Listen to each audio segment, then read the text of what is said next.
What's up, dudes? All right, everybody, welcome back to TripleKO. I'm joined by Matt and Justin. Hi, guys. We're getting there, man. Lots of events. Combo Breaker just expired. Finished. Were the combos broken? I believe a lot were, right? Yeah, definitely. It was a good amount. The definitely some of the most interesting, because the last podcast we just talked about tournament stuff. Definitely one of the more interesting tournaments and events that showcases not just the primary jazz, right? Lots of crazy stuff. Bloody Roar was in there. I watched a Naruto Ultimate Ninja Class Extreme Bujinsu Celsius game. I definitely watched that too. I was like, wow, this is genuinely crazy. I tuned in a random moment where something was on the screen. I still don't know what it was. It was like a early 3D like PlayStation 1 or PS2 fighter. It was like during the surprise game. Oh, the mystery game tournament. Was it the basketball mystery game? No, it wasn't. It was like just a fighting game. And I don't know. It looked a little like Last Bronx, but it wasn't Last Bronx. Anyway, we'll never figure it out what it was. I think I actually know what you're talking. Did it have like? Shut up! No way. Did it have like Japanese businessmen and like middle-aged women in it? Didn't look like it. It looked like shonen. It was like brightly colored like shonen characters. Never mind. Like, so never mind. Never mind. That's a podcast. I know that basketball game that you were talking about, Max, that you saw. I was like, bro, this game looks kind of sick. Yeah, one-on-one. That PS1 basketball. Yeah, that one-on-one. And one of them had a monkey tail. I'm like, oh, these are just random characters. Like the Monkey King is in it for some reason. It's literally a Japanese-made 1v1 basketball fighting game. Just wrap your head around what I just said. I'll have to put more time into it. Isn't this like a video game staple, that game? Like you guys started playing it like few years back. And we've never actually, we played a lot of NBA Jam and stuff like that, but nothing, we've always heard of this game, but we've never actually played it. And now I have a PlayStation that can do it, so we really got to jump into it. So speaking of interesting / provocative fighting game titles that are either new or old or potentially very new coming around the corner, we're talking about sort of the big future of fighting games, because we are right now, as of the recording of this podcast, like only a few days before State of Play and like a week and a half before Summer Games Fest with Mr. Dorito Pope Jeff Keighley. It'll never stop being funny. It'll never stop being funny. I think it's. I laughed at my own joke. So the big thing is that we are on like the cusp of what is essentially like the next generation of fighting games, the actual next gen. You would say like Guilty Gear Strive is the like Guilty Gear Strive or KOF-15. Those are next gen fighting games. Like, well, sorta. They kind of are. They're pretty much tail end previous generation fighting games that got sort of delayed a whole bunch because of rollback netcode, and then they just came out on both consoles in the same way that like Guilty Gear Xrd kind of was, you know. So almost exactly the same way now that I think about it. Yeah, same situation. But now it's like, so we're getting into the cusp. We don't know what NRS is doing. We have an idea of what Capcom is doing, what the hell Bandai Namco is doing. And that's kind of the big thing to talk about, is what we are looking forward to, especially fighting game wise, coming up from this not E3 that is going to be happening in just about a week's time. Yeah, but it's got like the whiff of E3. It's not actually happening, but it's happening in the sense that June just brings forth like all these announcements and digital events that we're probably going to be seeing. But like, I don't know if like Namco doesn't have a digital event, so they like you just mentioned the State of Play, lots of companies piggyback on the others. Like I remember one Nintendo Direct, Max is like, I'll watch this Nintendo Direct, and then they just show a brand new fighting game. It was SNK Heroines, and you're like what? Whoa, what? That's not supposed to be here. What the hell's going on? Was Street Fighter V first revealed at a PlayStation thing? Like when they first showed a trailer? Does anyone remember that? Yeah, I was there because my channel got taken down because of it, because it got leaked early. 2014, around December, early December, and there was a trailer that dropped, a very teasery trailer for Street Fighter V. It was like a game show or Game Awards type of thing. No, well, it was actually at Capcom Cup. When they first showed it, but they showed it like a few days before. Like the Capcom themselves accidentally put out a teaser trailer, which was mostly like general FGC footage, people inspiring like the will to fight type stuff, and then they had like about 15 frames of actual match footage from that early build of Street Fighter V. And it was like Ryu and Chun-Li in the Chinatown stage. Exactly. And then Mike Ross and Combo Fiend got on stage at the end of Capcom Cup 2014. We were there live for it in San Francisco. And then they actually played that current build of the game, which was a much different game than the one that eventually came out. Okay. But like besides like we have like the new generation fighting games come out, there's also lots of patches, a lot of new DLC character. Like think like if you're at Comic Breaker this past weekend, you were able to play the latest character, Black Dahlia, who looks super badass. I'm really excited to see like, you know, when people are just going to play the character, when she comes out, when she's like finally finished. Yeah, for Skullgirls. The King of Fighters 15 patch just came out. Pretty sure we'll have more of the DLCs on the lineup in the future because we still have like six question mark slots at the character select screen. And Guilty Gear Strive Season 2 on June 10th. So we don't know what's the changes. And we know nothing about it. Yeah, I actually was awake for that 4 a.m. Guilty Gear stream, and that was the worst decision ever because all it was there was no news. It was nothing. It was like literally a roadmap of statues. Like what we did. They announced new statues, Justin. There was stuff. It wasn't what I wanted to hear at 4 a.m. Okay. After being at the pinpoint of these announcements, because I'm a content creator for the past 10 years, I will say the amount of times an extremely early / late at night, early in the morning Japanese stream that could have some extremely dope information actually comes through with something is about 1 out of 10. Yeah, every 1 out of 10 will actually be like, oh my God, look, this is crazy. Every other one is like, why did I stay up? Yeah, I was going to bed one day, and I'm like, I see Max on my phone. He's like, everyone's starting up the stream. Get hype for Megaton Japanese announcement. It's coming up later tonight. And I wake up after a full night's rest, and I see streaming the event still, and I was. What is this? And they're like new Virtua Fighter cafe opening up. Cafe in Japan. In Japan. That you can't get to. They have a brand new t-shirt. It's actually a t-shirt or merch like the most out of like cafes or like even or a CD. Obviously game.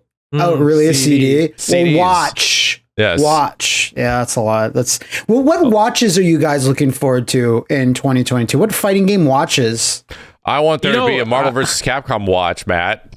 That would be great. I actually have one of those watches, the one that they did with Seiko for Street Fighter. I got the Ryu one. I'm like a huge fan of like random like collabs. Like if I see a video game collab with like a brand, I'm buying it. I love that one of us had a real answer. Like he's like, I love the watches. Cool. I literally have it right here. I can show it to you if you want to see it. I'm good. I trust you. We still think you're lying, Justin. Okay, this is not going to happen. But a Marvel's Capcom watch would be fantastic. Tekken. I mean, they have a bunch of different watches. They got like JoJo's Bizarre Adventure watches as well too. So. Oh, on the noon, like for like 12 p.m., 12 a.m., it should just say it's Marvel. Like, so whenever the watch just rolls over, noon, it's Marvel, baby. And so is it 6 p.m. when's Marvel?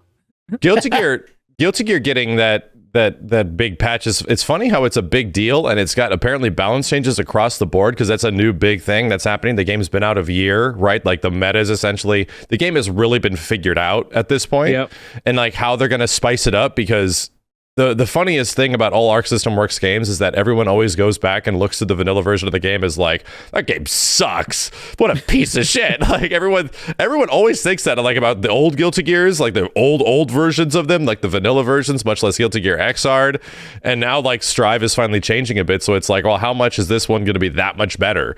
Like, I can't even tell you how awful season 1 of Dragon Ball FighterZ technically was now that we have the perspective of season 2 and 3. Like, holy moly.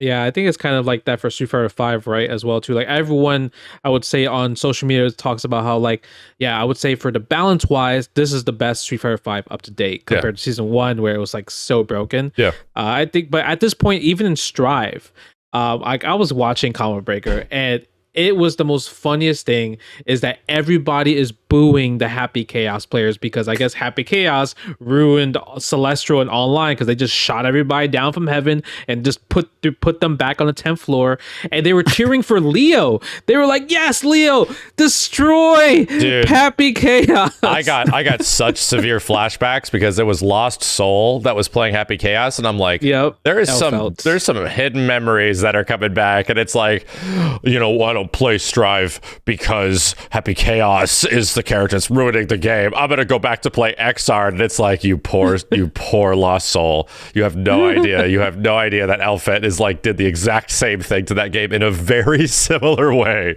Yep. I mean, he was an Anji player, so he started from like the bottom of the barrel already. So for me, that's flashbacks of like KOF 11 being new, and then just everyone I would ever fight in that. Whenever I go to like college and we're playing games and people take Ash Crimson, I'm just like, nah, I'm done. It's just done. It's just so annoying to fight. But I haven't like been up on Guilty Gear Strive. Like I played it a decent amount like at launch, but I haven't checked out. I think I checked out Dickinson. He was one of the first DLC. He was the one of the first one, but I never actually played with Happy Chaos because when I looked at his design, I was just like, I'm good. I'm good. Yeah. Like, it's not terrible, but I'm just like, I just don't want to play this character. I'm sorry, but it was definitely interesting because Happy Chaos was definitely a wrench sort of character, like gameplay wise, like super abstract, super weird. And then you had other characters like Testament and Biken, which were sort of like redesigned versions of their characters, right? I mean, obviously, like most of the roster doesn't have the tools they had from previous games, but for them, they sort of like reevaluated their entire approach in a big way. So they're very different characters. And that way I kind of like it, but it's like, do I prefer the way Biken plays in Xrd? Yeah, she's way more fun in that game, in my opinion. Okay, and good. Testament's like a completely different character gameplay wise. Like they'll teleport to things kinda, right? And do some stuff, but like game plan wise, it's very different than crazy invisible traps and shit that Testament was, like super polarizing video game character before. Yeah, I think it's just because like these characters were technically super complex in their older versions, and they just didn't want like the casual audience to like feel turned off, right? Because these are DLC characters; they have to make them as soul bad guy as possible if they can, right? To make them as like, okay, they're easy to understand. Biken's like literally like the most simplest character, or one of the most simplest characters in Strive, because it's like, okay, you just do slash, heavy slash into special move, 40%, kind of the same thing as like Soul, right? And like you said, Testament, no more traps, no more invisible traps, so you don't have to be aware of where things are. Yeah. But who knows? Season 2 balance patch might be different. That's a good thing to talk about, because you mentioned something that I talked a whole bunch about, because we were literally just jamming and going back and doing not what we were doing, but playing Xrd Rev 2 last night. Yeah. To be reminded of like, man, how low the damage is in this game technically, right? By comparison, like slash heavy slash special move doesn't take off half your life bar. Yeah. It's a very different kind of game. And that's a good question for you guys. Like even from your perspective, Matt, like what would make you get back into Guilty Gear is sort of like, now that we're on the cusp of a season 2, getting to the next version of the game technically, and then going forward, what would you be looking forward to for like the future of Guilty Gear Strive that would make you like want to get into it? I'd say like for the DLC characters that like Jacko was, I'm always a big Jacko fan, and Biken obviously. I just haven't gotten around to like, downloading them and trying them out and stuff. But I definitely want to see. There's something about Guilty Gear's visuals that's still kind of, I don't know what it is. It's the contrast between the characters and the stages. Yeah. And everything has a lot of, not all stages, but a lot of stages have this desaturated look where it makes it kind of look flat and uninteresting. They have Atmo. Thank you.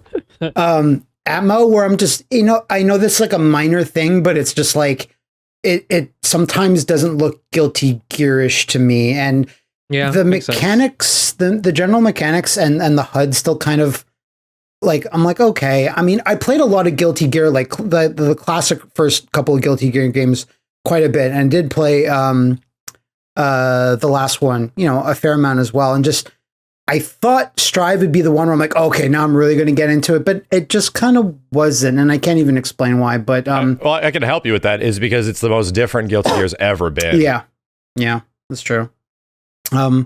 in terms of characters that I'd want to see, I definitely would like to see a guest character in this engine. Yeah, not a Goku mod. That's not going to do it.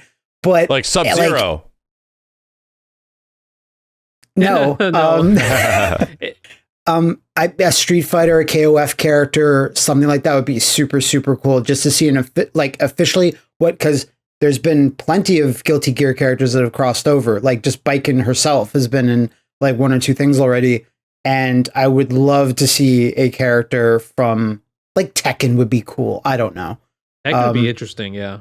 And that definitely get me to play that character just to see what an Arxis, because people have talked about this all the time. Oh, give this to Arxis. I'd love to see this character playing an Arxis style game. And it's like, yeah, I would too. Almost anybody I would like to see just to see what that kind of is. And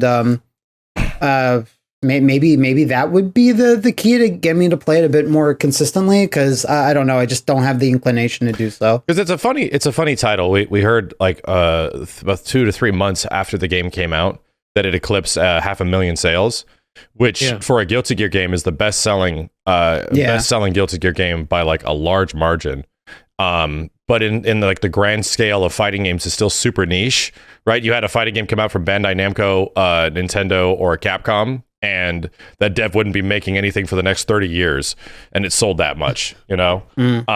But in this scope, because it's a published by, made by Arc System Works, it's their own property. It's not like Dragon Ball where they're not getting any of the money for the success of it. Bandai Namco is. They're essentially reaping the rewards for their game finally reaching an audience that didn't really exist before.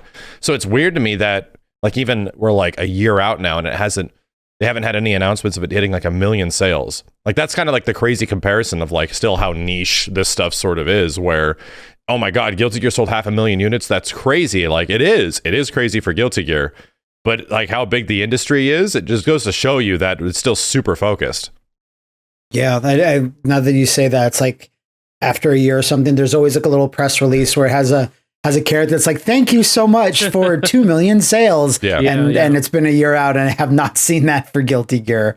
But I feel like maybe they just didn't put the number or didn't think about it, but maybe I would say they definitely made 1 million sales. It's just so they wouldn't popular. No, you think so? You'd think so, but what's popular in like FGC stuff does not actually relate to overall popularity. True. I can 100% echo that. Like there's some fighting games that seem like they're going to be really big at the start, and it seems like there's a huge audience, but especially for like stream viewership, as someone that gets the big gamut of like hardcore people that casually love fighting games, people that just want to enjoy fighting games, it dropped off really fast, like almost just as fast as like XR did. And I was like, that's crazy. Like it seems like this is the biggest thing in the world. I wonder what's going on viewership wise that is making this game like not immediately pull the draw. And in tournament, it's different because it's like obviously a tournament, right? It's like a big tournament event where you're getting the best of the world to tune in. And it's just a weird thing where it's like, I guess it's still relatively like a niche thing, even though it feels like it's the biggest thing in the world. I think it almost nestles itself into like this funny little like corner where if a casual person on Twitch is just like, I want to look at what fighting games are being played. Sure. And they'll see like Street Fighter or Tekken, and those games look very simple compared to if they were to switch over to a stream and look at Guilty Gear.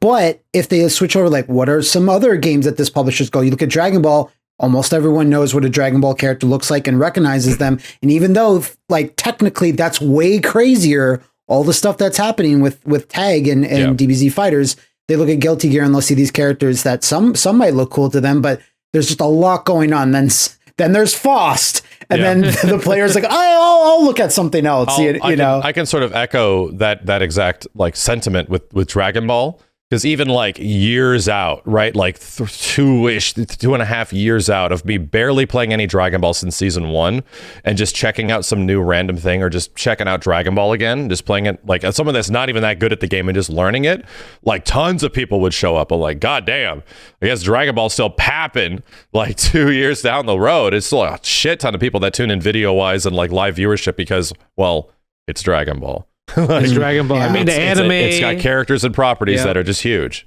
Yep, the anime, the movie's gonna come out soon, and I think the series is coming back, and then the manga is still going on. So it's one of those things that I don't think Dragon Ball will ever go away. Even if like Dragon Ball FighterZ was like the last Dragon Ball fighting game, people would still play it, or people would still love to watch it just because it's Dragon Ball. The supers are great. Like I love watching the supers, but just yeah, for me, tournament wise, it's kind of boring, especially like it's the same thing over and over and over. But yeah, I mean, do you remember they had like that when Dragon Ball? I don't know if you guys watched Dragon Ball Super, but they had like that meme on Twitter, or they showed like the Mexican government like had a street like locked down, and they showed the latest episode of Dragon Ball Super. Yeah, like the finale. I did see that. Yeah, it's popular, man. That's a good game to talk about for like the future of fighting games, because Dragon Ball FighterZ 2 has to be there. Game sold like 7-8 million copies or something crazy like that. Yeah, I mean, I think Lapto 21 was like the last DLC character that they mentioned, but it's like I feel like every time they say this is the last announcement for Dragon Ball, and then there's a new announcement for Dragon Ball, new DLC coming, new balance change. That happened. I think it's like happened at least 3-4 times already. And I guarantee you, there's nobody more confused than the Dragon Ball community about what the hell's going on with their game. Like they genuinely are confused and don't know, and then they drop the most god tier character like into the roster. Could that be the developers themselves? Like Arc Sister, like they're the ones that are like, this is the last thing, and Namco's like, no, it ain't, man, no, it ain't. Like keep making that money. And there's even like cross stuff with Xenoverse 2 or whatever it is. I think it's Xenoverse 2, where like there's been a little bit of crossover. Like maybe I'm misremembering. I probably am, but there's been a thing or two where I'm like a costume, or for example, from like a character that just got released in Dragon Ball FighterZ, a costume was like added to Xenoverse 2. I think there's a little bit of that, around. Maybe. Yeah, the less expensive way. Yeah, exactly. Yeah, probably. Whatever way it's going to be, it's going to be the less expensive way. I wanted to go back to KOF 15 just for a second, because like Justin mentioned, there's like at least 6 more characters coming, and there was like a leak list of what the DLC characters are going to be, and I still don't know if that's like legit or not. Regardless, there's something that I've been wanting like to see personally, like is a team that's just from other things of SNK. Like one member from Savage Rain or Kizuna Encounter, one member from Samsho, and one member from like, I don't know, but like Fatal Fury, like a Fatal Fury character we haven't seen in a long time, for example. Just the one member from Mars. The one member from Sam Show's real easy because Nakaruru was in 14. Yeah, I don't want Nakaruru. And then even if you look back at previous games, I want Genjiro so bad. I mean, wasn't Genjiro in Neo Geo Battle Coliseum? He was. Yeah. So I mean, he's you might be, but you just take that sprite. You might beep. Just stick him right in there. Game development's easy, just take the sprite, plop it in. I think the problem with Genjiro, he has to get past Nakaru and Harumaru. Those are the 2 characters they gotta get past by. It's true. But they should have like a Smash Brothers style trailer where it's like Nakaru and she's about to like get the invite, and then she gets cut in half by Genjiro. Oh my god! I think that is a great point. Is that the future of KOF is actually super tantalizing because of shattering expectations and all of their marketing memery.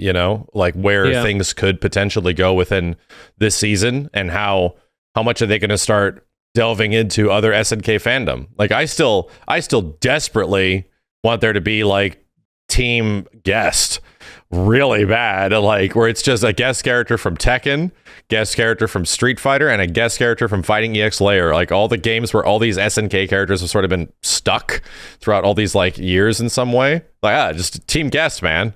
Would you think that's tough to do, especially like if you make a team guest? Like would you think like there would have to be a conversation where like, hey Namco, hey Capcom, are you guys okay with me putting these 2 characters on the same team? Smash Brothers exists. It's true, huh?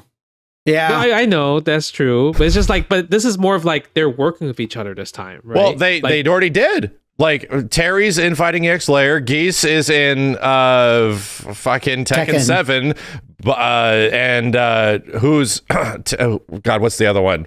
Akuma. And Capcom versus SNK exists, and Capcom and SNK have been working buddy to get those SNK Neo Geo Pocket games out. Yeah, but I think Justin's saying like they're actually on a team. Yeah, same team together. They're like representing. Like team guest. It's not like I see what you they're mean. a unit. Oh, I see what you mean.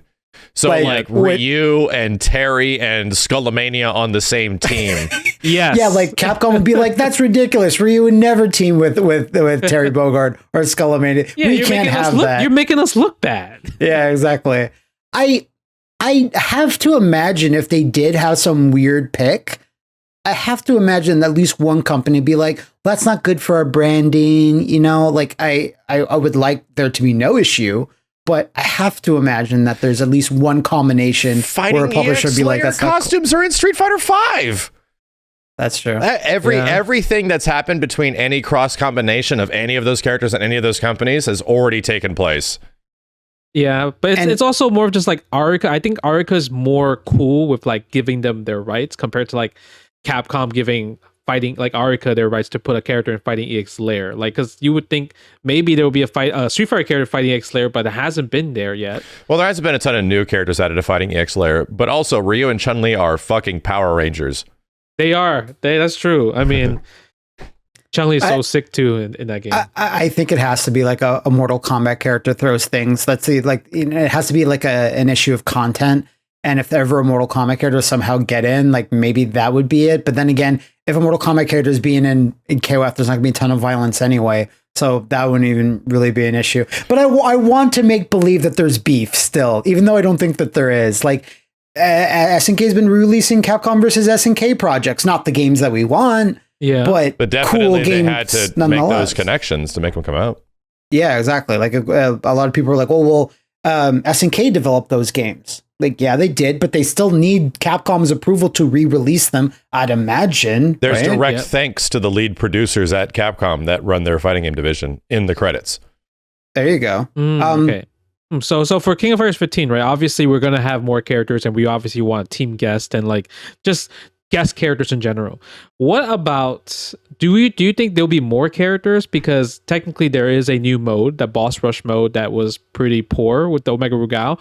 Or are we gonna have more bosses, maybe from Gonitz or Orochi, and are they gonna be selectable and playable just like Omega Rugal for free? I think that they will. Like, I'm being on the positive side. I feel like that's since since Team Southtown just released, I'd say in like, maybe in a month, we might hear about that, because it writes itself. Like, it seems like a no-brainer almost. Yeah, I think there's a very high likelihood if you're going to get more characters added to their boss rush mode, it might be with the next one. Just maybe. I hope so. Give me Orochi.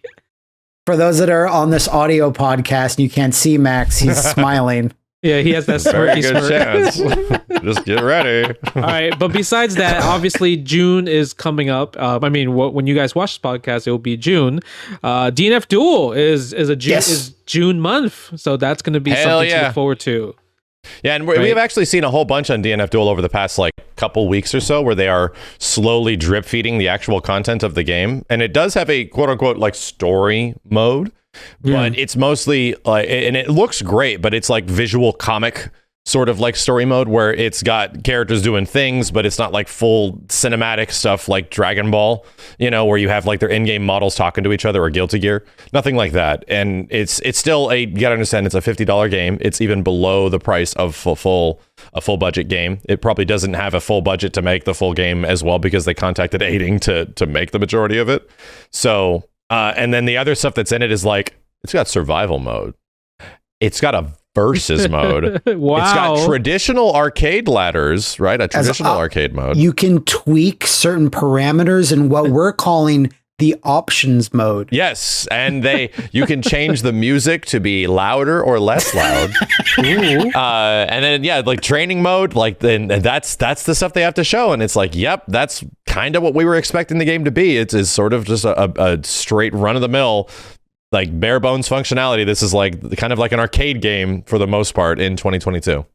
I think that's cool, actually. It's nice having that option there. Like, it's almost like a Fighting EX Lair, like level type game. I agree. Where it's like not a full price one, not every single. It's an option if like you don't want to pay like $1,000 for all Tekken. So what Tekken 7 has to offer. Sure. Here's something that's not an indie game, but it's a step above that. So it's nice having that option. And don't get me wrong, I'm really looking forward to DNF Duel. There's some parts of that game that bug me, like the mobility and stuff like that. It's like a very slow strike throw fighting game, but the huge specials are just so much fun. It's crazy to see characters have so much insanely like powerful special moves, with most fighting games like not having that. So I really, really enjoy it. But do I think the game is still overpriced, even at a $50 price tag? Yes. I think 100% it should be like a $40 game. If not, like the Kingdom Come, just make the multiplayer free or something like that. Yeah, that's true. I feel like because DFO, like DNF Duel in general, like those type of games really flourish well because of the characters, and people play the MMOs and everything like that. You get the free skins, or you got to pay for the skins as well too. So I think for DNF Duel, like I'm gonna obviously play it. I think we're all gonna play it. Just to me, it just seems like it's just too expensive. Like I just need something more besides like the actual gameplay itself. Right. So maybe I wish there was like a longer mode, like an RPG mode possibly. I think that's good coming from somebody that's of your tenure, Justin, somebody that has such a history and experience with playing fighting games at a competitive level, where so many people in your shoes would be like, I just need the fighting to be good and that's all I need. That's worth $60. That's worth $150, they would say. Or it's like, yeah, I'm going to be playing it for hundreds of hours. If it's $60, then that's completely fine. Well, like not many people think that way, bro. Yeah, that's true. Justin, though, is that because of your own personal, like, I just want to get my money's worth? Or is that like maybe a bit of your content creator side, where if there was more modes you can dig in, well, you can do stuff with that on your channel? Or is that like another factor altogether? I think it's because like I just want to play like fighting games, right? And not just from a competitive level, just like having like fun with like other modes and like playing it different, right? Like I love like any modes of like heroes and heralds, or like like modes that like kind of like change the game or change the character, or I could like level them up and make them different. It's just something like kind of like, it's like a what if, right? So it just makes it more fun. Fighting games still need to be something that isn't just a fighting game. They are video games, right? So they have to do things outside of just the core combat, because not the once again, the larger 90% of the purchasing audience is not going to experience the game at a level that most people or some people will. And they need more stuff to do. Yeah, and I think that's kind of like why, like, for example, like Guilty Gear Strive, I'm just so bored of it. That's just me personally. And I'm just hoping that, like June 10th, when the balance patch comes out, or we get more news about it during the week, that it will be something that's like, something new, something more fun. Because obviously there's just going to be a balance patch, but hoping there's going to be like maybe new mechanics or IKs. Yeah, right. Or like new different modes. Like I know we have like that combo search mode, but it's like the most rawest, like filter, like terrible filter, where like people put expert combo and it's like a 4-hit combo. Yeah. And I'm like, oh my god, there's no curation. This is such a drag.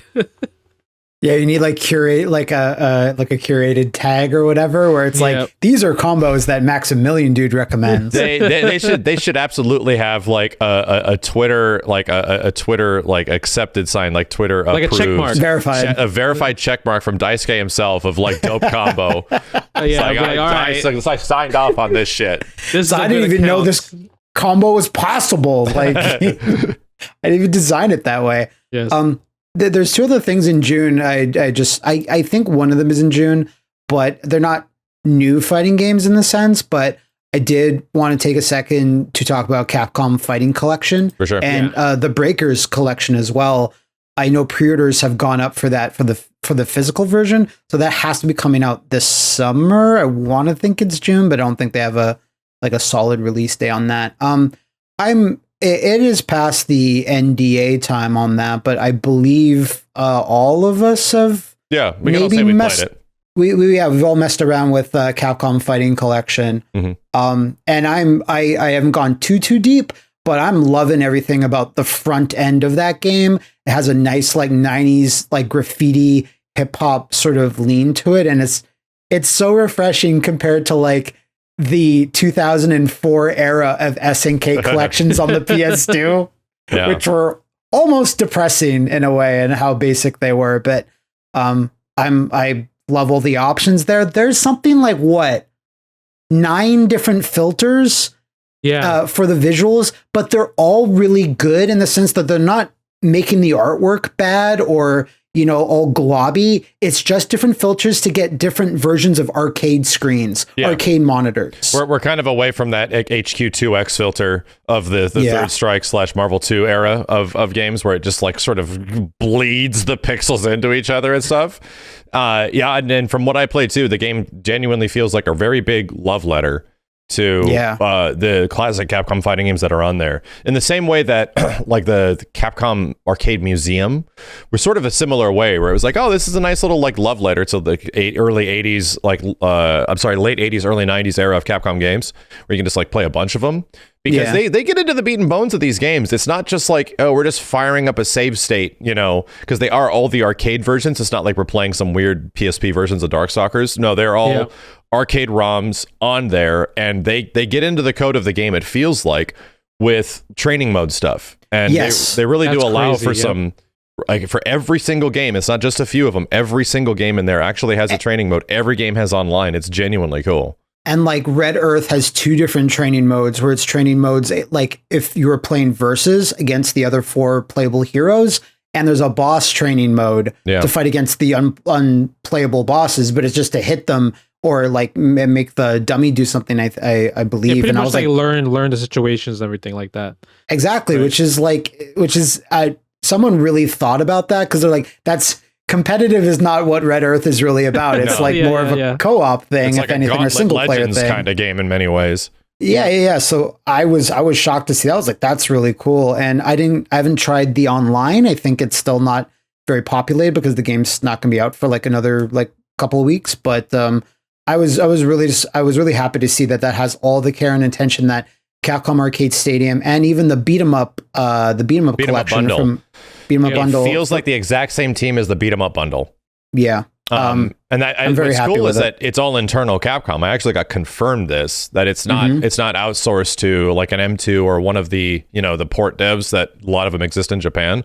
No, it's being made internally at Capcom. So now Capcom is doing their own internal ports, very similar to the Beat 'em Up Bundle.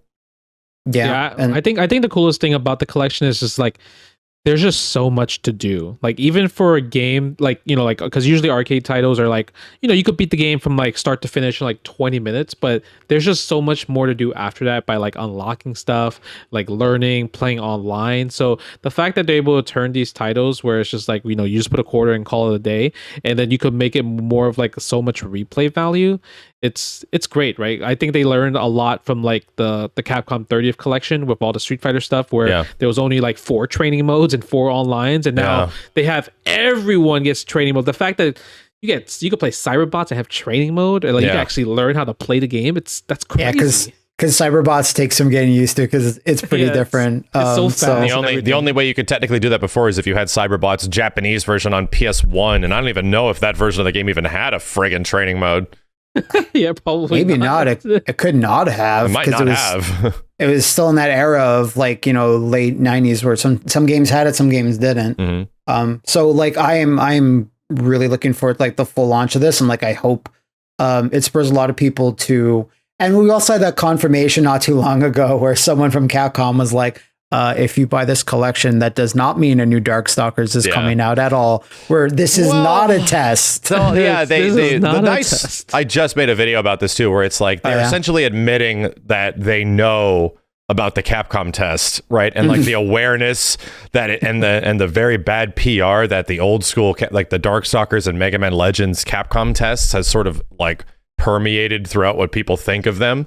So it's cool to see like a producer be like, okay, so no, this doesn't specifically mean or not mean that something's happening. Like we're not doing that anymore. But I mean, by all means, if this is suddenly super effing popular and everyone loves fucking Darkstalkers or something, you think they're just going to be like, well, we'll just sit on that. You know, we'll just do nothing. Versus they did put that 7K tournament for Vampire Saviors at East Coast Throwdown. Yeah, so but that's kind marketing of money. That's true. That's Capcom still, USA marketing budget. Why can't it be 7K for Cyberbots then? Why does it have to be for there's 6 Darkstalkers games on there. I was gonna say for the collection itself, I'm losing my train of thought. For Darkstalkers though, it's really nice that we don't have Ono going, hey, maybe if you buy this, I don't know what'll happen, but it would be really cool if you bought this. I'd rather have a company straight out say this will not affect our decision, because it just leads to more Capcom test speculation, people hating it, and yeah. It's funny, at the end of that interview, because everyone sort of focuses on that one quote that like, no, this is not going to be a direct result type of thing. But at the end of it, they said, yeah, if this goes well, we sort of have this like template and foundation for all these games with lobbies and rollback netcode and training mode where we can do more stuff like this in the future. Should be awesome. He literally says like, yeah, we maybe not going to do any individual big games right now or have this be like the budget, the measure of budget for those games, but maybe in future collections we could. So it's like, well, so there's a chance. I know there's a few games that you guys definitely haven't done with in a very long time that could very much, I would appreciate this sort of treatment for. So you want So you're telling me you want Capcom Fighting Jam remake with online rollback netcode? That's exactly it. Yep, nailed it. I want Capcom Fighting Jam Collection, the Xbox version, the PS2 version, and that's it. And the arcade version. There we go. And that's the release. And they have like a big elaborate intro for it where they hired like a new rapper to do like a rap song about Capcom Fighting Jam. But it's the same game. It's the same game. It's just HD. It's not even a remix. So like off the top of my head, I'm already like, okay, so if what he's saying, if this does work out, so I'm like, well, Capcom 3D Fighter Collection. Star Gladiator, you got Star Gladiator, Power Stone, Rival Schools games, like all in one little package. Maybe I don't even know. I don't think Street Fighter EX is technically going to work because of rights things. Don't forget about Final Fight Revenge. Tech Romancer, yeah, but Final Fight Revenge. Oh, don't forget about Final Fight Revenge. You best not forget. That was at the mystery game tournament this week. I saw a match. Oh my god! I have to go look at that. Did people like? Was it whoever was playing? Did they know how to play? Or who's that guy? The cop. What's his name? Eddie. Yeah, I guess that's the tech, bro. Eddie is too good. The bullets, they're so slow. They're like slow sonic booms. Yeah, that's slow sonic booms. And he just walks towards you with them, and then he just goes back and does it again. You can't stop him. You can't. He's the law.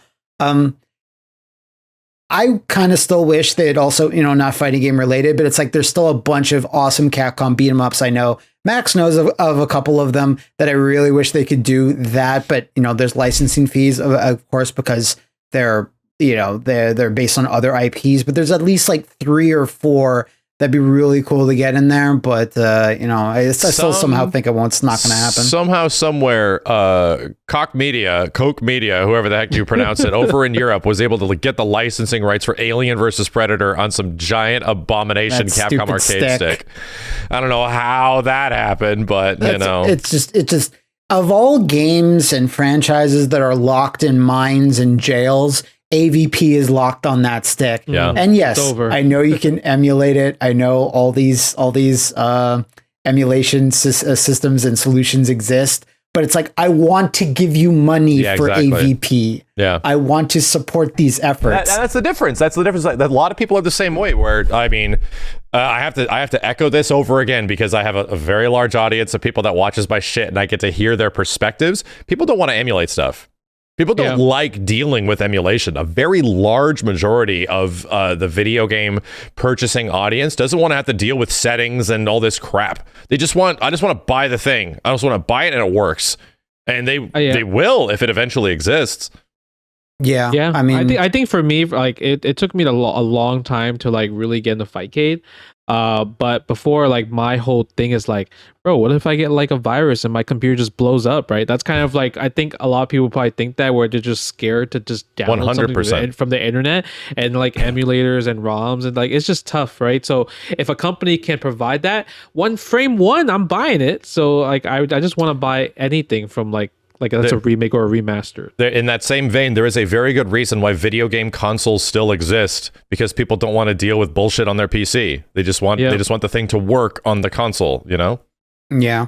So in the same, and also in the same retrospect, right? So 3D collection. You also have a CVS collection that they could do. Yeah. So Capcom vs SNK 1, Capcom vs SNK 1 Pro, and then you have CVS 2. You'd also just throw in CVS 2 EO on there. Do you add the secret game of SVC though? Yes, you do SVC Chaos, and then you do SVC Chaos Plus that has like all the extra characters in it. Yeah. Absolutely. Well, that's 5 games right there. Yeah.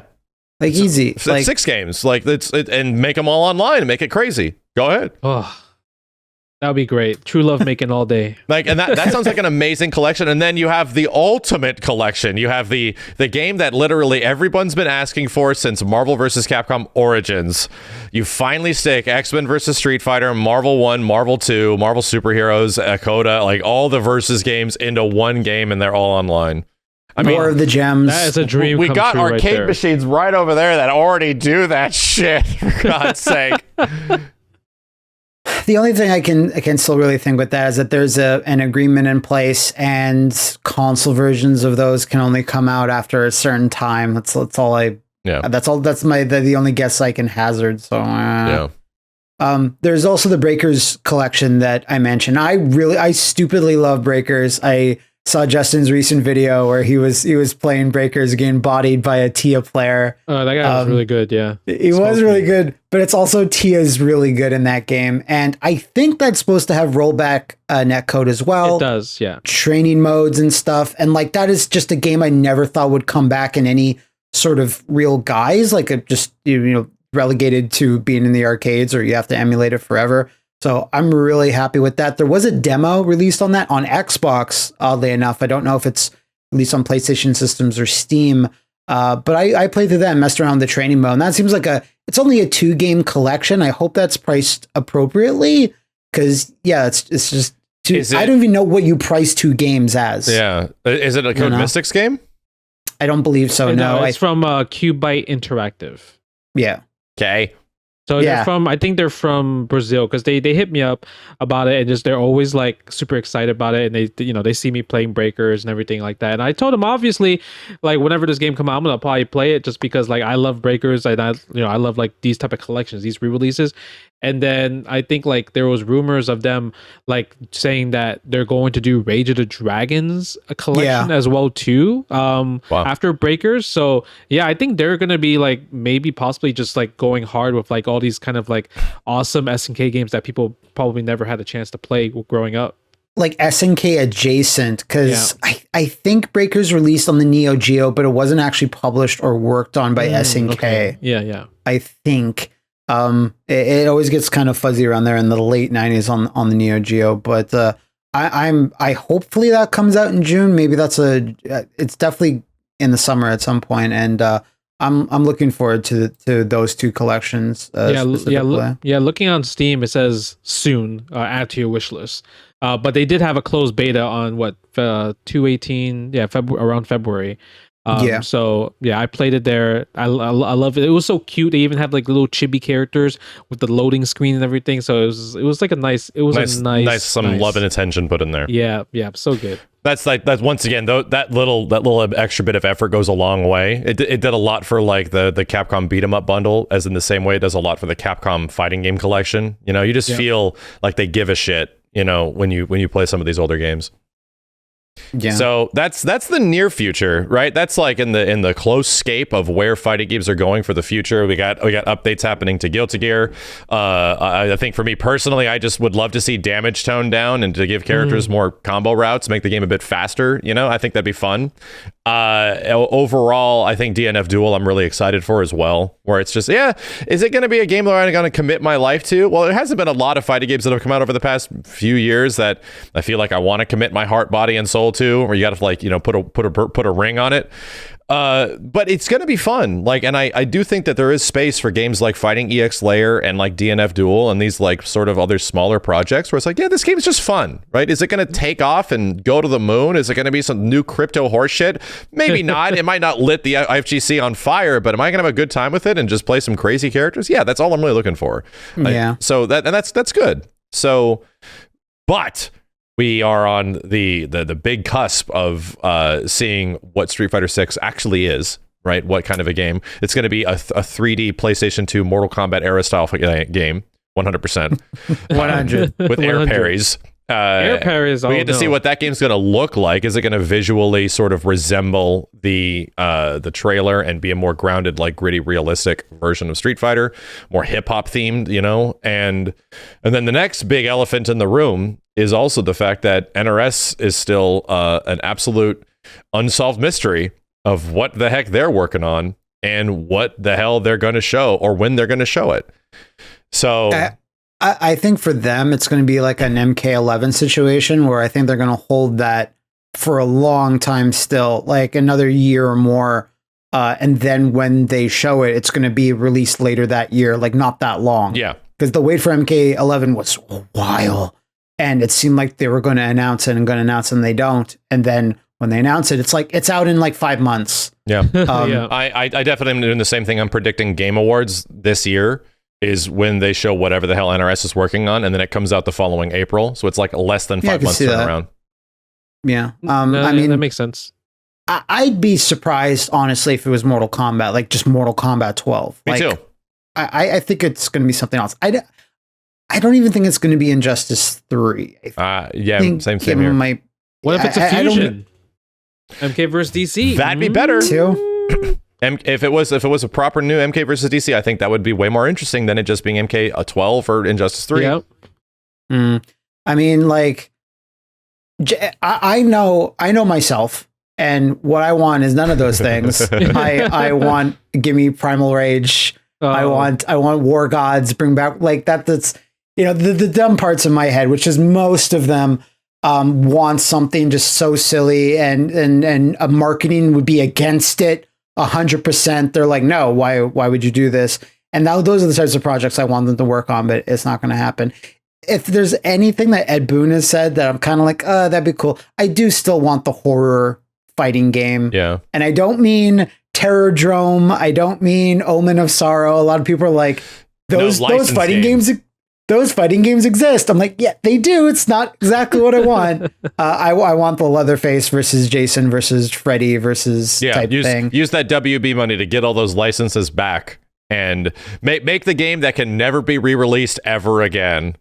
If they were owned by any other publisher, why would we waste our time theorizing this? No, they literally have a publisher that has a movie arm that is a movie company. Like if there's any situation where this can happen, it's this, and it just, you know, it's probably going to be MK12. Actually, don't say that, bro. The most basic thing. It's just we have all those theories. We have all these theories. And you're like, oh no, yeah, you know what? Never mind. Let's just scrap it. MK12 it is. And I think so if it is right, if they just go that same route and we just get another Mortal Kombat, do you think that they make it the same game that MK11 was with just like a little bit more stuff? I hope not, because I personally was turned off of it. Okay, so that me and Justin have a very unique experience with MK11 because we were at the premiere event and we played approximately 20 minutes of this game, and then I saw someone across the room that had also played about 20 minutes, and I was like, oh, if there's some person that I can go ask if he found some sauce, it's going to be Justin. And I go over to Justin, so I'm like, so have you found anything cool yet? And he's like, bro, no. Like, there's no combos, man. There's not much to do. And I'm like, that's what I felt, man. I'm like, there's not much to do per character. It's a little weird. So yeah, like and I'm actually curious of Justin, do you line up with MK9 or MKX a little bit more in terms of like your kind of old school favorites? No, the greatest for me is MKX.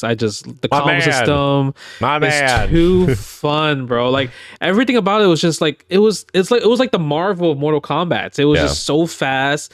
Combos are crazy. The moves were so exaggerated. My man. Like it was the best. I would love it. I hope MK12 would be something similar to that whatsoever. I think it would be a weird hybrid. Like you're not going to get MKX, but you're not going to get MK11 either. It would be like a weird in between where it mixes and matches. I'm down. That'd be cool too. I think visually it would look very similar. If it's announced this close, like it's going to, you know, maybe even be like not an updated MK11, but you know, not a big huge change like you saw from MKX to MK11 in terms of visuals and presentation and such. Well, it's been a long time. Right. By the time whatever NRS is coming out, if it gets announced like this week, right? It won't be out until 2023, like somewhere mid 2023. At that point, we will have been at the usual NRS release schedule of 2 NRS games, right? Where it actually would have been MK12 because Injustice 3 would have already been out 2 years before that. True. Because it was 2019. So 2019, by the way, so anyone who doesn't know, the NRS release schedule has been like the same for the majority of games ever since now, until now. And it's one game every 2 years, and they always come out in April, right? So one game every 2 years, they're announced the E3 or the Game Awards before, and they come out in April. And it's been all the way until in Mortal Kombat 11. That was been true. Because they're a huge team and they like cycle in like whenever designers or whoever is not needed on that current project, they just go on to the next project immediately, and then they just rotate people like that, it seems, because that's the only way you can make 2 fighting games in like 2 years in such a time frame. That's how large scale game development is. It's not like indie projects where we just like, oh, get the champagne, everyone cheers, we did a great job, all right, let's go to Tahiti. No, man, get back to work, buddy. That's the way big AAA game development is. You just go to the next thing. So I was thinking, like, when you were thinking about MK12, I guess it could be a possibility because the movie route, they could go through the movie route, since there's a new the new Mortal Kombat movie is gonna come out whenever it comes out. So maybe it's gonna be also towards that time or also related to that, just because it seems like that's kind of how Capcom did it with like MCU, like Marvel vs. Capcom Infinite. I'm still shocked they didn't have like not the classic movie. They had those skins in MK11, but I'm shocked they didn't have like skins to look like the Mortal Kombat 2021 movie characters. Felt very much like there was an opportunity there, but they didn't do it.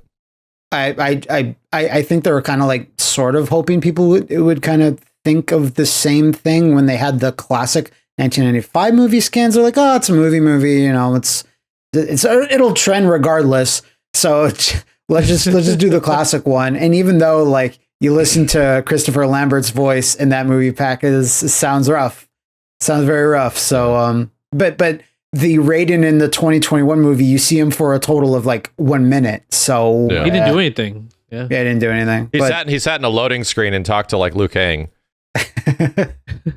There's an indie game that me and Justin were mentioning we want to talk about a little bit. Blazing Strike, that's definitely coming out this year. That is a pixel sprite-based indie fighter that just it's like whoever made this. I love Third Strike. Yeah, and pretty much. I love, but with I would say a bit more modern character design. I'd say some of these characters could fit in like a MOBA or something. They just have that sort of like glitzy, kind of cool look to them. And I have not yet played this. I would love just putting it out there, get a build sent to me at some point. But every time I see this game, it's looking better and better. I've talked to the developer here and there throughout the last like year or two, and it finally got a publisher and stuff. And there's been some trailers out there. I would really love for them to release just a demo for everyone to try out, just to see what they think about it. I don't know much about its modes and stuff, though. I had to be reminded which one this is. And yeah, I think I've seen this throughout several stages of development for the past like 4 years or something like that. It reminds me a lot of Yatagarasu. Yes, it does. An even better version of that, but I bet you've seen it when it was like the characters had no shading. They're just kind of like globs that would move because there's a lot of smearing animation frames in that game. But they've said several times that the release date is 2022. And I believe it's coming to everything. I believe it's coming to like PlayStation, Xbox, and Switch and PC. PlayStation, Switch, and PC. It looks like, at least from this trailer. Oh, no Xbox right now. No Xbox right now. Okay. At least from that trailer, and it's published by Axis. So Axis, yeah. It looks really good. I'm just looking at the trailer now, and there's 14 characters. Well, at least for now, on the video that I'm watching, that has 14 characters on the character select screen. That's pretty good for a healthy amount for a 2D game. And this has a very small crew of people. Like I think it's like 2 or 3 full-time people too, which is like incredible when you think about it. But that's how a lot of indie games are. It's like we're only 3 people, and the game looks this good, but we've been working on this for like 7 years type thing. Like that's how that's how a lot of indie games are made. Like I know that firsthand. But I really hope this, like, is this going to be on a main stage at a major? Probably not. But it'd be cool. A Combo Breaker could very well could next year. But I would like to see this, like, within a reasonable amount of people, like get a little play, because it seems like they put a lot of work into it. I don't know how it plays. There's some things I see it where it's like, I think a lot of moves have a lot of startup, like it's a lot of elaborate animations, maybe a bit too much, but I'd love to go hands-on with it and see like how it actually performs. No, yeah, I think it looks really good. I think you'll obviously have a lot of like, like side tournaments for this for sure. But just hoping, I think the most important part is hoping it has just rollback netcode, right? Because because since this is published by Access Games, and I don't know who's the publisher for. Well, I don't know who's making the game in general. It's just I'm never known to hear rollback netcode with Access Gaming. Neither whatsoever. Do I. Right. So this is, at least to my knowledge, so it's going to just be hard already if they don't have rollback netcode, since everything is all about rollback netcode when it comes down to fighting games now. Not to confuse people, this is Axis is a publisher for a lot of like anime games in the US, not Arxis. It's very confusing, especially when Guilty Gear Xrd Sign came out and it was a game made by Arxis, published by Axis, and the most confusing thing in the world. Oh, here you guys go.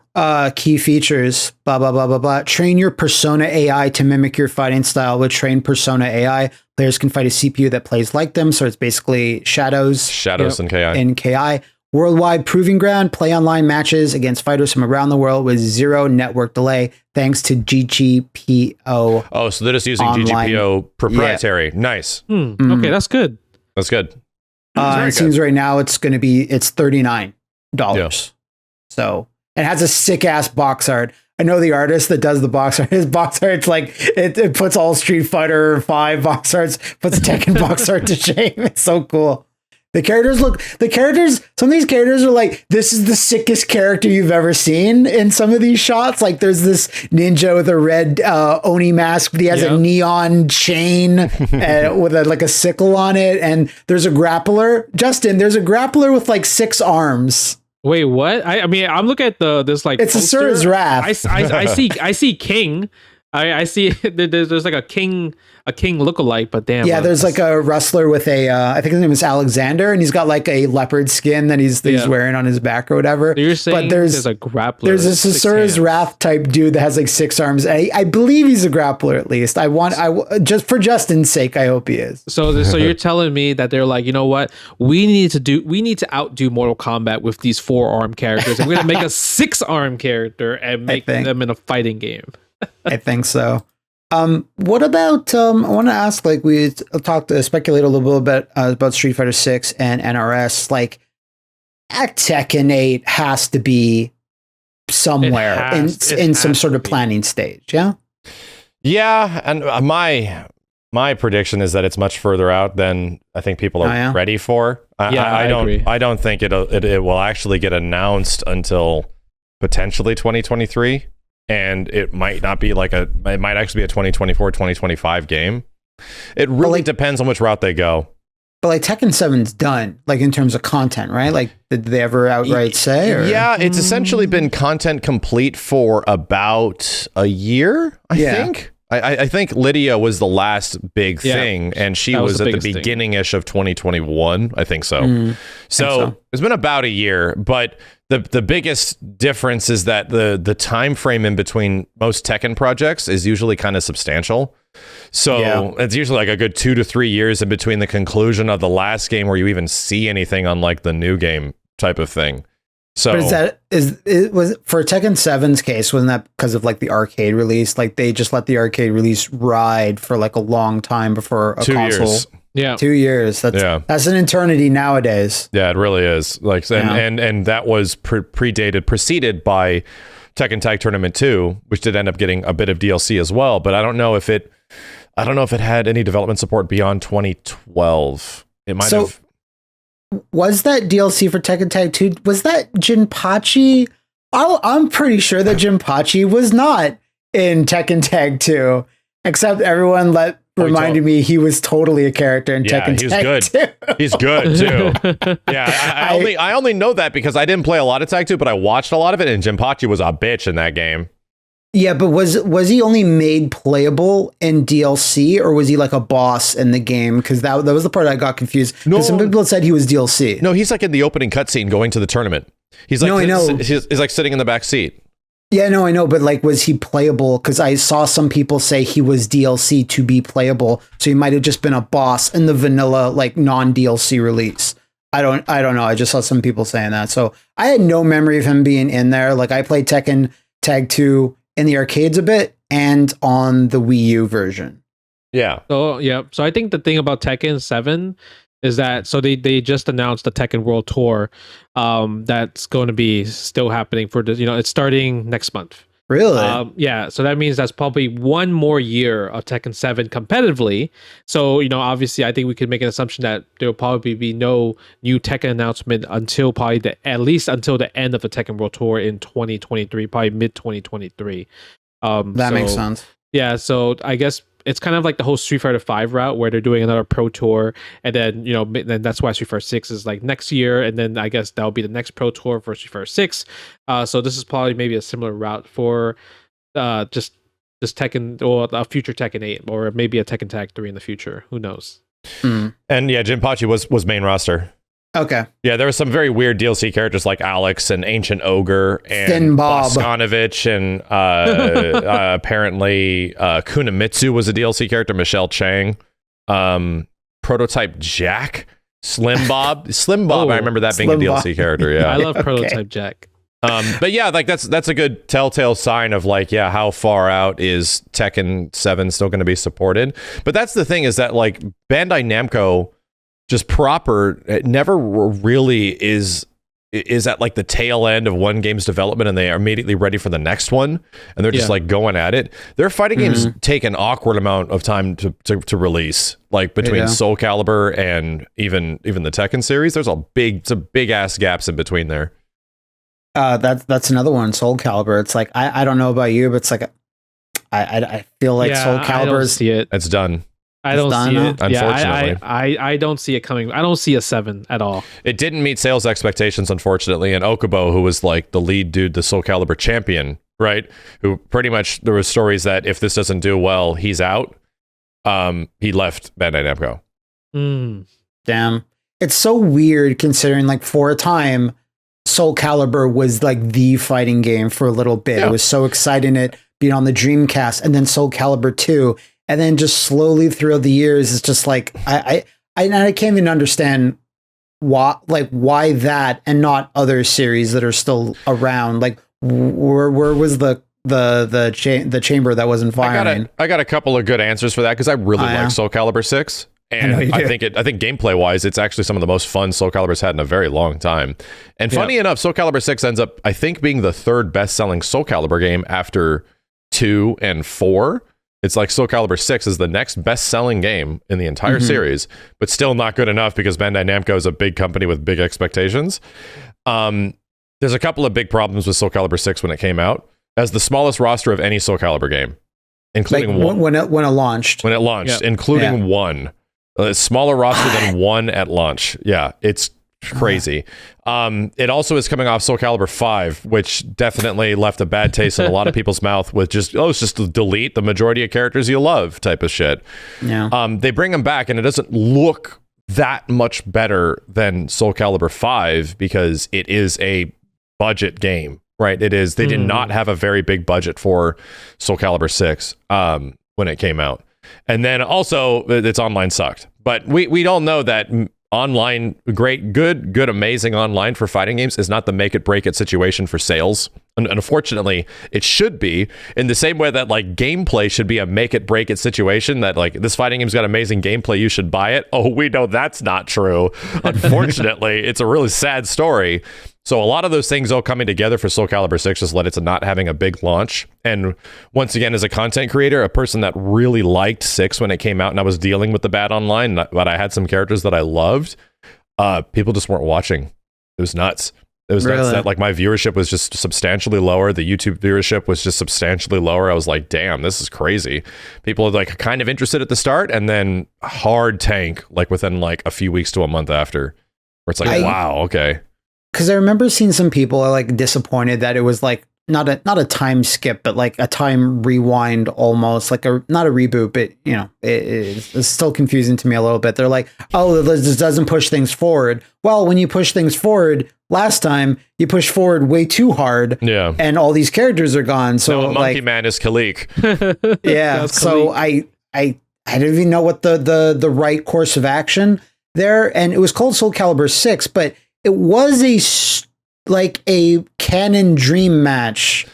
So yeah, and here's and I knew a lot about the game before it was coming out because I was hanging out at Bandai Namco a lot from Dragon Ball, and I pleaded with them, if you guys had any power over this, just reboot it. Just call it a reboot. Just call it Soul Calibur. Like, don't do any more 6 bullshit. Like, please don't call it Soul Calibur 6. And it was one of those things that ultimately was kind of confusing for a lot of people, where it's like, is it a sequel? It's a sequel to 5, but everyone's back to being their old selves. Are we going back in those questions that you're just asking? Well, wasn't it like Zasalamel created like a time rift, or someone created a time rift? It's always a time character like Centurion, bro, and just like some weird shit. Yeah, weird it's always some weird shit. But speaking of Bandai Namco, I mean, there is another game that's coming out. That I don't know if this is a reboot, but the JoJo's Bizarre Adventure All-Star. Oh yeah, Battle it's a re-release slash new content. That game's 10 years old. Yeah, I played that game when it came out.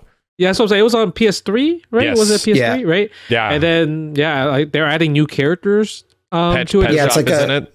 Yeah, there's a season pass and everything like that. Obviously, there's the like I said, new character season pass. They have like standard deluxe edition. You get a new costume for Jolene, because by the time the game would be out, hopefully the second part of Stone Ocean will be out on Netflix. Put it out. I'm waiting for it. And they're lucky that CyberConnect 2, like 10 years ago, really worked their ass off to make that game mad pretty, right? Because it scales up very well. It looks kind of like a modern fighting game in many ways, because even 10 years ago it was running at like 720p, but it still looked damn good. I'm like, these animations and these character models are crazy, dude. Yeah, but at the end of the day, it's gonna mostly play like All-Star Battle, which is a very polarizing experience for a lot of people. At the same time, it's like, for a JoJo game, I'd rather you prioritize references and be an exact to animation and super moves. And it's like a balance, and like the game not feeling super janky is like, no, I want a JoJo game to feel janky. That's like almost a requirement. That's its soul. It's that's the anime at the core of it. But I am excited that that's being released on more things. Like, that's coming out on Switch. Yeah. So good on them for at least Namco being, well, like, JoJo's even hotter. Like, it's remained hot since this game came out. So why not just re-release it? Poor Capcom.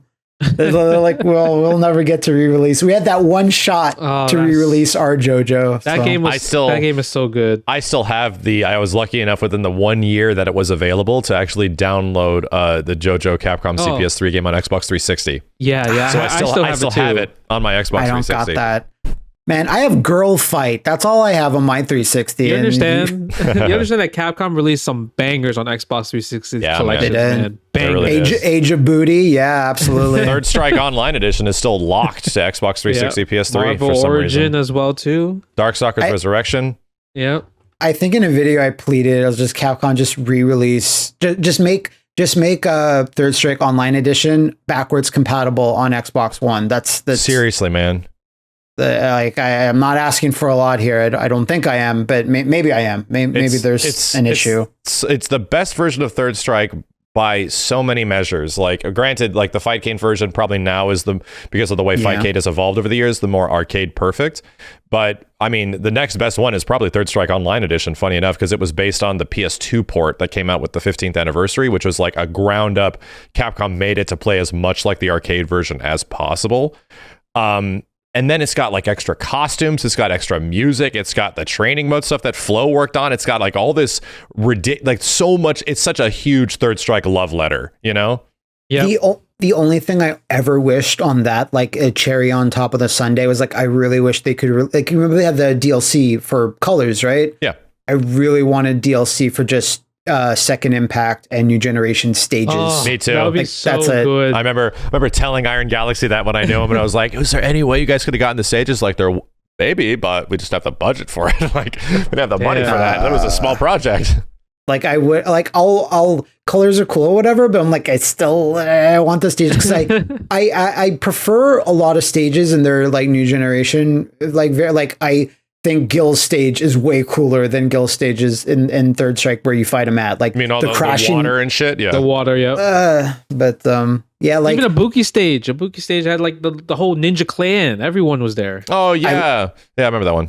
Everyone likes like Ibuki's Third Strike stage because it's nice and simple, has good music. But I really like her first one with like a little Tanuki is running, her Tanuki friends running around, and all their ninja friends. I'm like, that's cool. And that was the only thing about Third Strike Online where I'm like, that would have been awesome at the end, like right before the Iron Galaxy finished working on, they were able to sneak that in. We just need to get a new remaster of Street Fighter 3 Double Impact.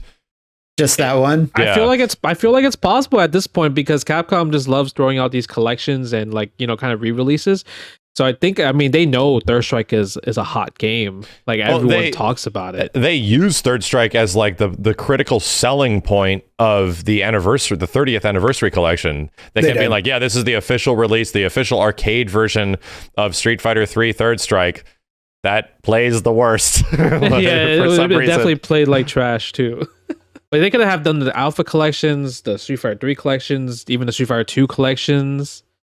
Street Fighter EX collection. Yeah, there's a whole bunch of like weird offshoot Capcom anthology collections, if not Street Fighter Alpha 3 Max games that are locked to PSP and shit, that are like the best versions of the most feature-rich versions of those games that'll just seemingly never be released on anything, because even the Capcom fighting game collection that's coming out soon is just arcades, right? It's just the arcade experience for these games, not like the crazy, anthology / Alpha 3 Max versions.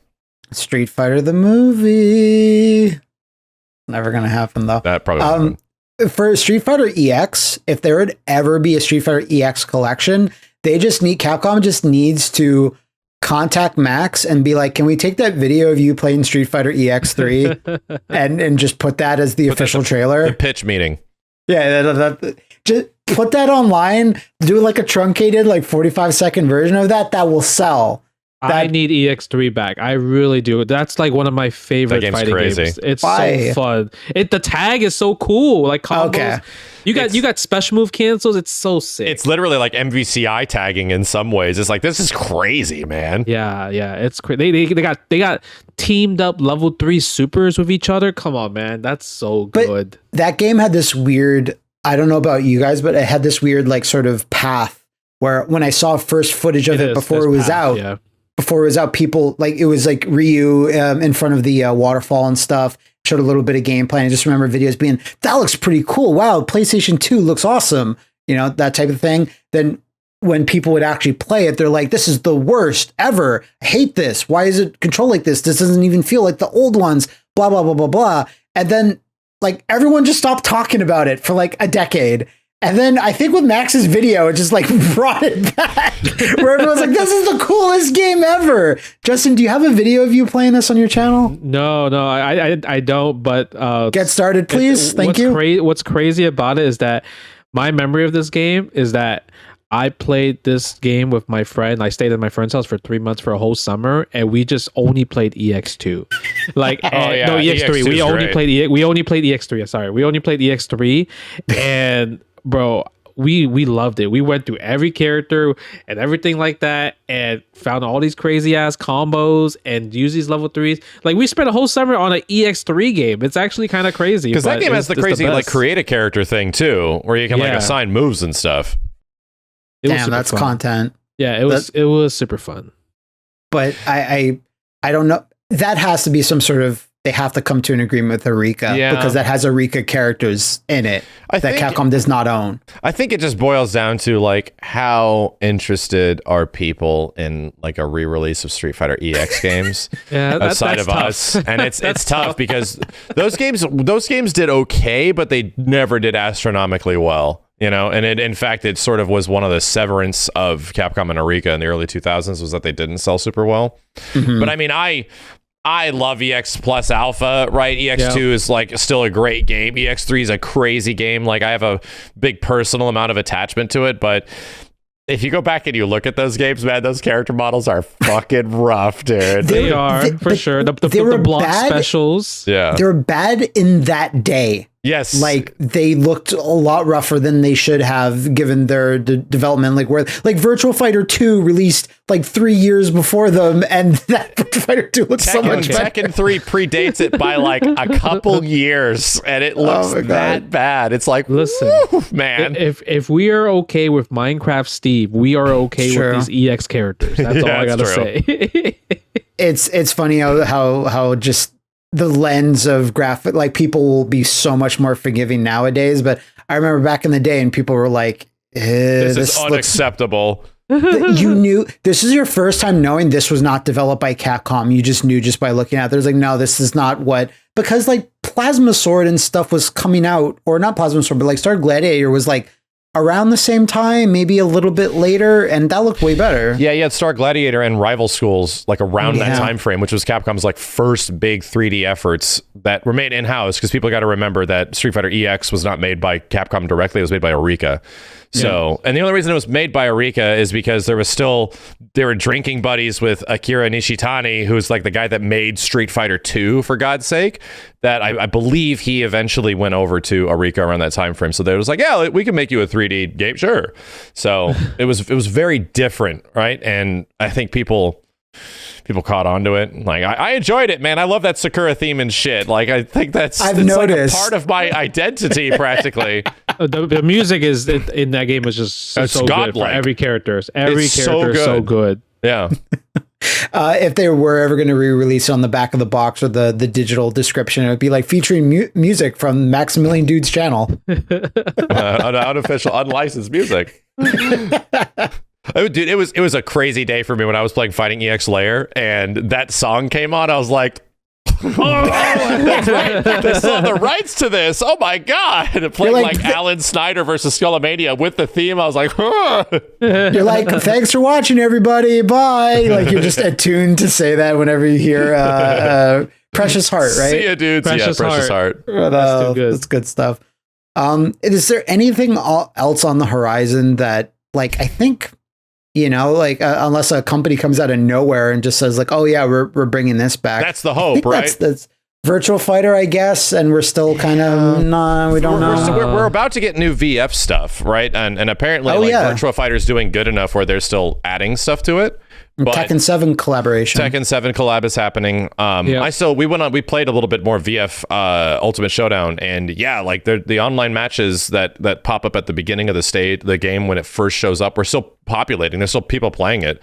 Oh, so nice. But when I know personally from a lot of people that play it in Japan, that the netcode's actually amazing in Japan, of course, because it is delay based with their weird server solution. So it actually runs really good, and I'm assuming that it's probably making a splash enough where they're like, oh yeah, we can keep adding stuff to this game, which is great because Virtua Fighter 5 is an incredibly goddamn fun game. But the big question is it going to lead to, you know, a new Virtua Fighter?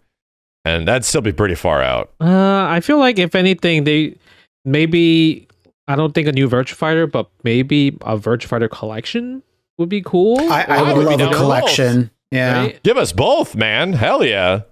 Like Virtua Fighter collection for online rollback netcode for all these games. I feel like that's kind of like the future now. It's like I'm so excited to see all these games coming back with online netcode and rollback netcode and lobbies and everything like that. It's just great because now people can experience like a modern and old game now, right? On modern systems. It would be a huge kick to the dick, though, if you released a Virtua Fighter collection that was VF, like 1 VF Remix, 2, the 2 different arcade versions of 2, 3 TB, 4 Evo, and 4 Final Tune with rollback netcode, and VF5 doesn't get it.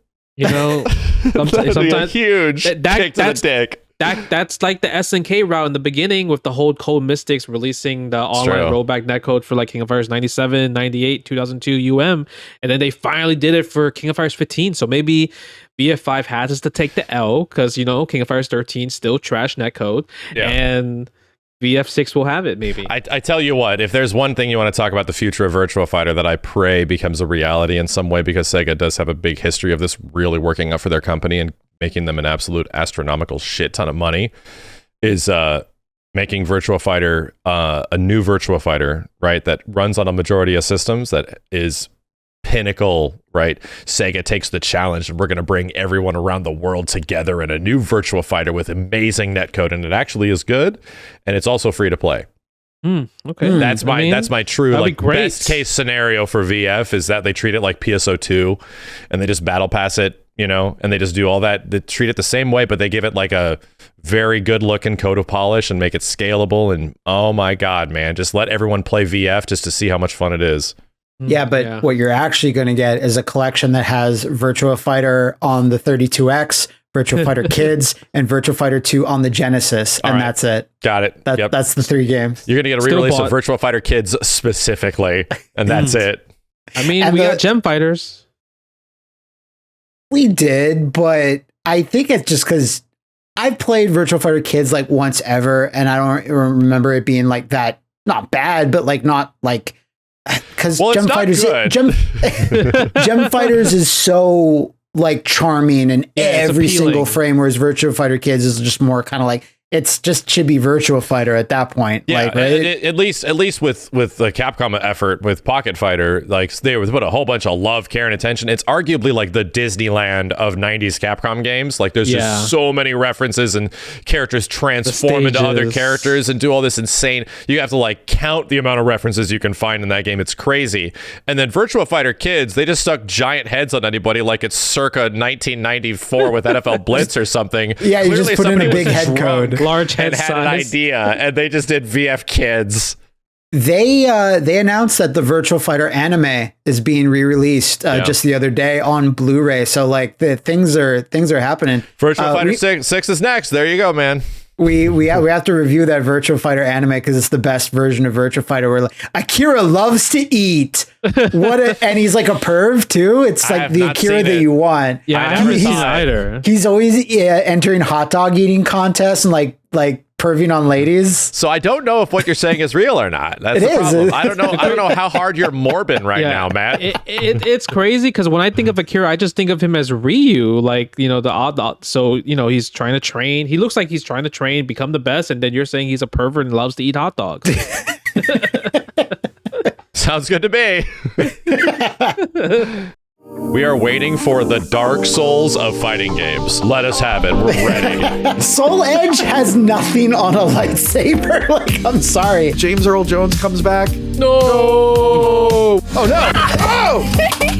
I don't think kids trade games anymore. I need that sense of accomplishment, and it wasn't there. And I think that was a major flaw. The way they engineer these is just phenomenal. As much as you're into like the comics, I was very into the toys, so I was on like the message board all the time.